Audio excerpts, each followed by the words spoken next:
Bishops versus knights. In our last example, white had the two bishops, but the dark squared bishop was the hero since it not only found a home on a very long and clear diagonal, but there was nothing in black's camp that could oppose it. The same idea comes to the fore when contemplating the intricacies of bishop versus knight. If the knight hasn't found some godlike support point, and if the bishop finds a clear diagonal, then the knight will often be at a disadvantage. The Great Breakout. Ivanov versus Benjamin, Jacksonville, 1990.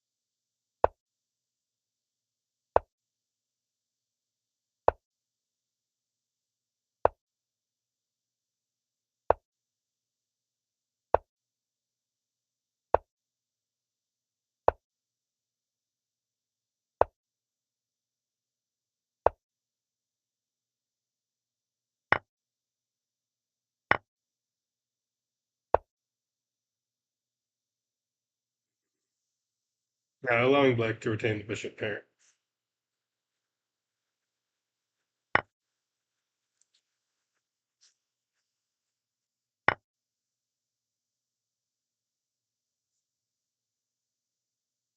Black to move. Black's worst placed minor piece is the bishop on f6. At the moment, there can't be any talk of it being superior to a knight. Since the main imbalance is bishop versus knight, black immediately goes out of his way to make sure the bishop is an active participant in the upcoming battle. Bishop d8, exclaim. Very elegant solution to the problem. The bishop hopes to effectively enter the game along the a7 g1 diagonal.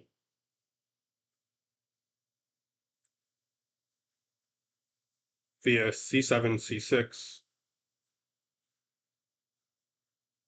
followed ideally by bishop b6. Of course, the bishop might be used to temporarily support d6 by bishop c7, or hit c3 after a4, followed by bishop a5. All this shows just how flexible the bishop is on d8. What's particularly instructive about Benjamin's move is that he's not going to move his bishop to a diagonal that's already open. Instead, he's going to create that diagonal.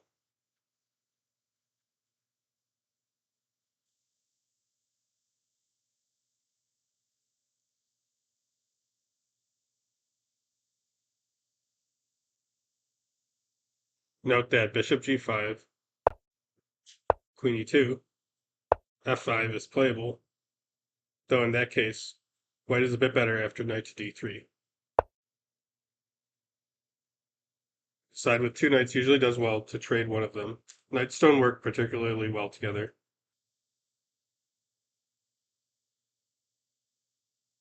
When knight takes d3, queen takes d3, f4. This kind of pawn storm is black's usual plan in such positions. Turns the bishop into a tall pawn.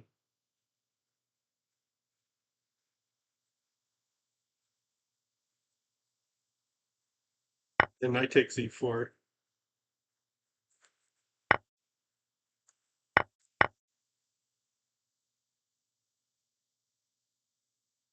Is very pleasant for the first player.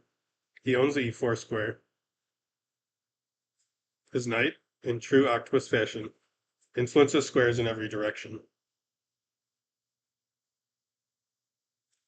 e1, c1, e2, e4, c5, e5, f4, and f2. And a kingside attack is more or less impossible for black to achieve, while white can easily drum up queenside play with a well-timed c4, c5 push.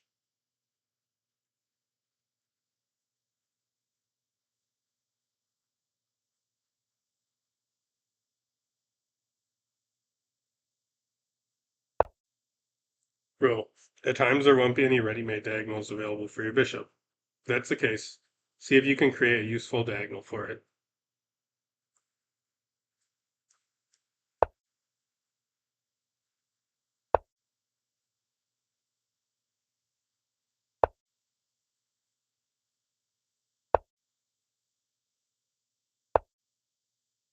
The bishop patiently accepts a defensive role, sure that its glory days are yet to come.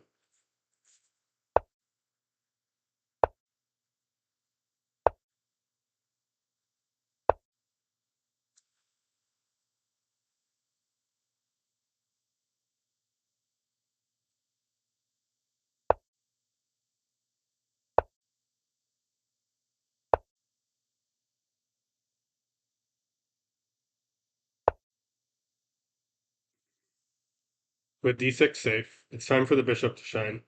The immediate threat is a3.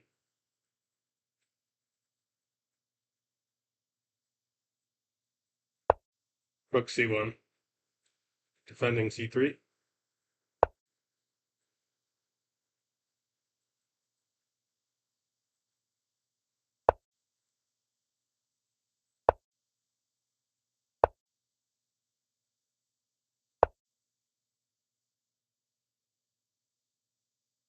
Rule: if time isn't an issue, do your best to improve the positions of your less fortunate pieces.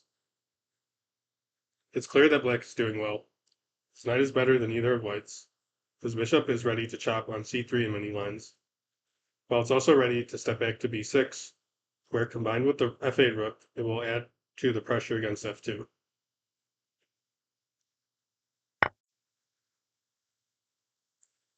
He takes f5. Joel Benjamin, in his excellent book American Grandmaster, gave the following variations and assessments.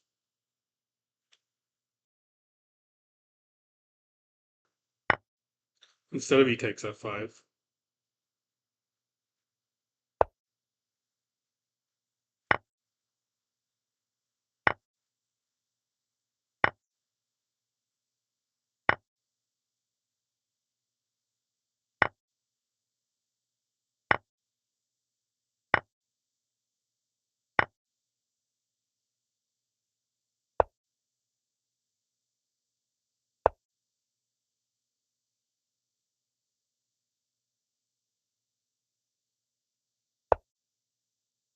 with a slight initiative for black. Instead of knight h4, also possible is h takes g6.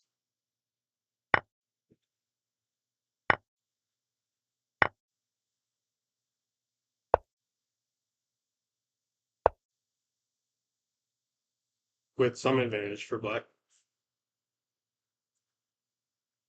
So in the game, e takes f5 was played.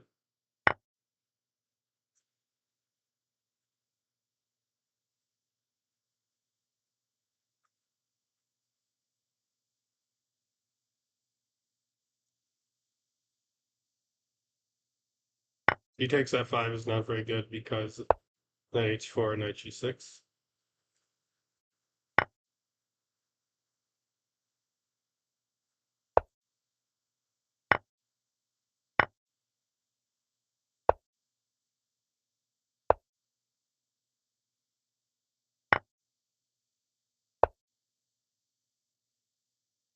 Alternatively, from knight h4, g4 is bad.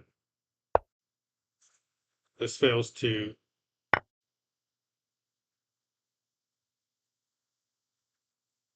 then c takes d5, but also possible is rook takes d5.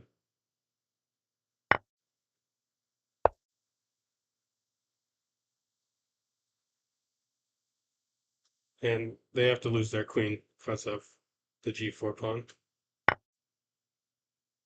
But both rooks are threatened.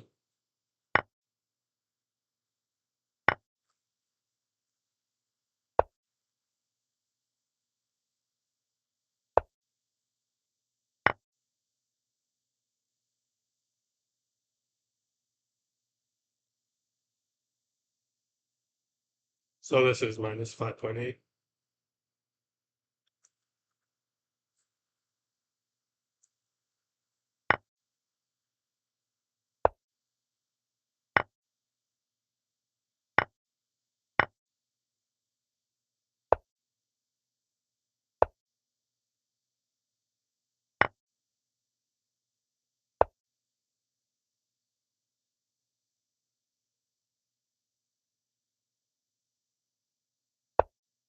Also possible was rook c to d1.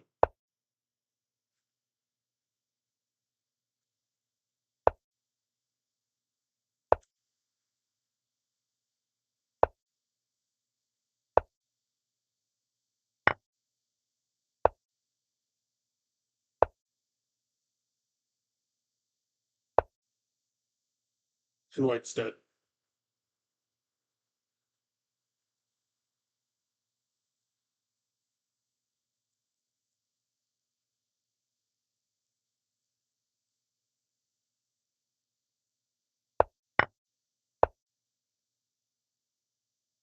So in the game, instead of g4, h4 was played.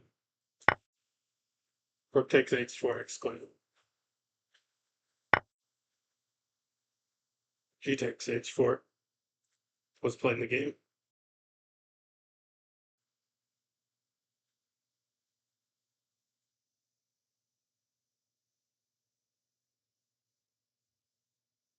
Alternatively, queen takes h4.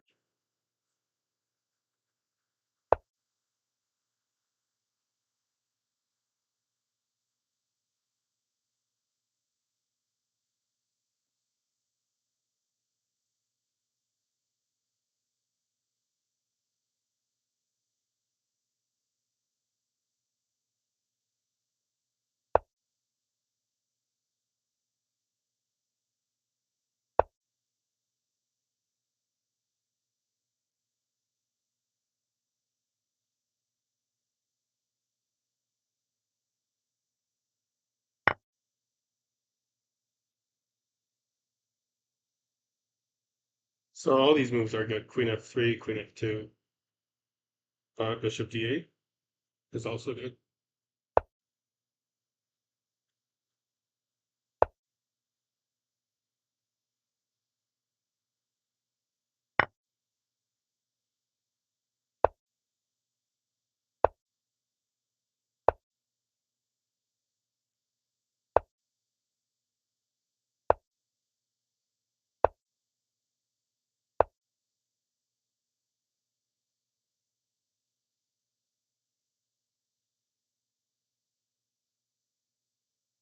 Also maybe c6.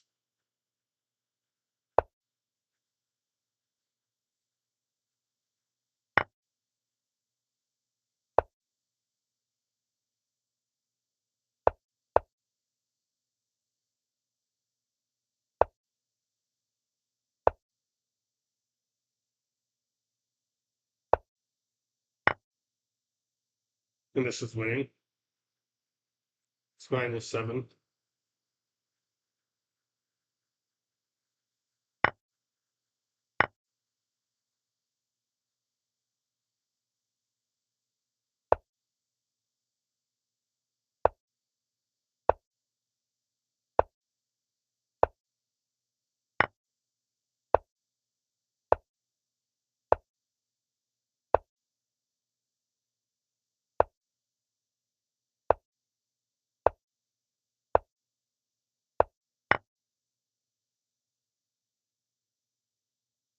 So here we looked at d takes c6, but the main move is rook f1.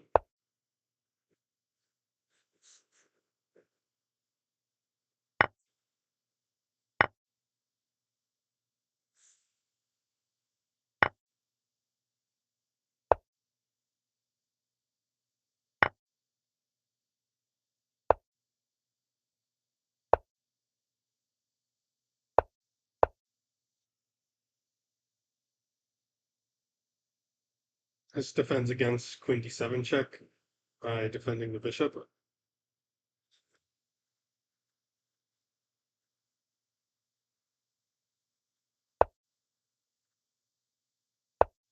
And black wins with his massive extra pawns, Benjamin.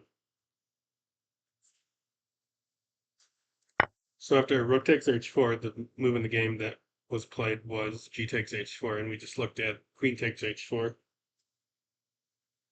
The rest of the game was a slaughter.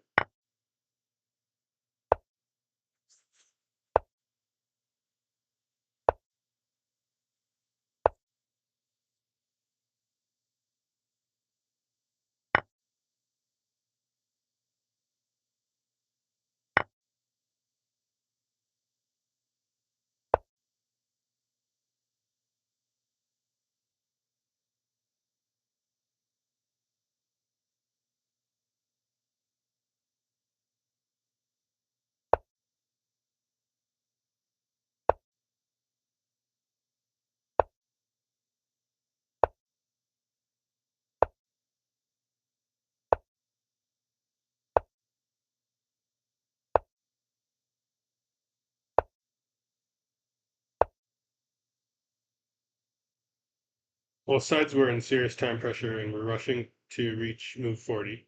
Naturally, if Benjamin had an extra moment, I think he would have played.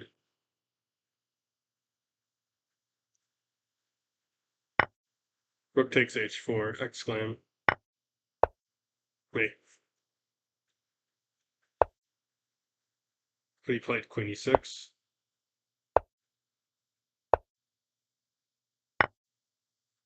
0-1. Ivanov lost on time, but his position is completely hopeless. Rule: two knights don't work particularly well together, so exchanging one of them for an enemy bishop or knight is usually a good idea. In a way, a bishop versus knight battle is a pretty clear-cut thing. Let's have a look at the basics. Owner of the bishop. Make it as active as possible by placing it on a free diagonal, or creating an uncluttered diagonal if one doesn't already exist. Prove that it's performing a key function and is thus extremely useful. Steer things into an endgame where the long-range capabilities of the bishop give it a huge edge over the enemy knight. Don't allow the enemy knight to find its way to an advanced permanent score point. This calls for anti-knight strategy. Do your best to take away all advanced squares from the enemy horse. Owner of the knight. Closing the position is often good for your knight. Steer for endgames where all the pawns are on one side of the board. This negates the enemy bishop's long-range abilities while amplifying the importance of the knight's ability to attack both white and dark squares. Do your best to create a permanent advanced home support point for your knight.